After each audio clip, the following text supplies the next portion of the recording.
সমস্যা এদিকে তোমরা? এখানে গত দীর্ঘদিন যাবৎ রাস্তার সমস্যা, মানে আমরা যে বড় শুরু থেকে বড় হয়েছি ওই এই রাস্তায় এইরকমই দেখতেছি, অহনো তো এইরকমই আছে। তো কোনো মানে কোনো ওই ঠিক করে না এটা। আমরা অনেক ডিপার্টমেন্টের মধ্যে জানাই যাচ্ছি, ইয়ে করতেছি, কোনো কাজ হইতেছে না।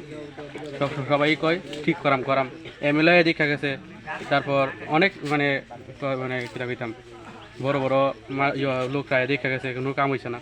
কখনো পর্যন্ত এই যেমন রাস্তায় কোনো ইয়ে আছে, একটা বাইক নিয়ে যাওয়ান জানা, সাইকেল নিয়ে যাওয়ান জানা, মানে কি অবস্থা।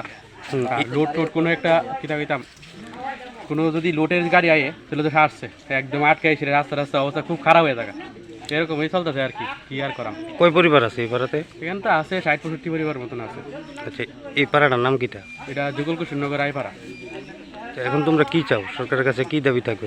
আমরা ওখানে এতটুকুই দাবি যে আমরা রাস্তাঘাটটা ঠিক করে দেখ, যাতে যাওয়া আসার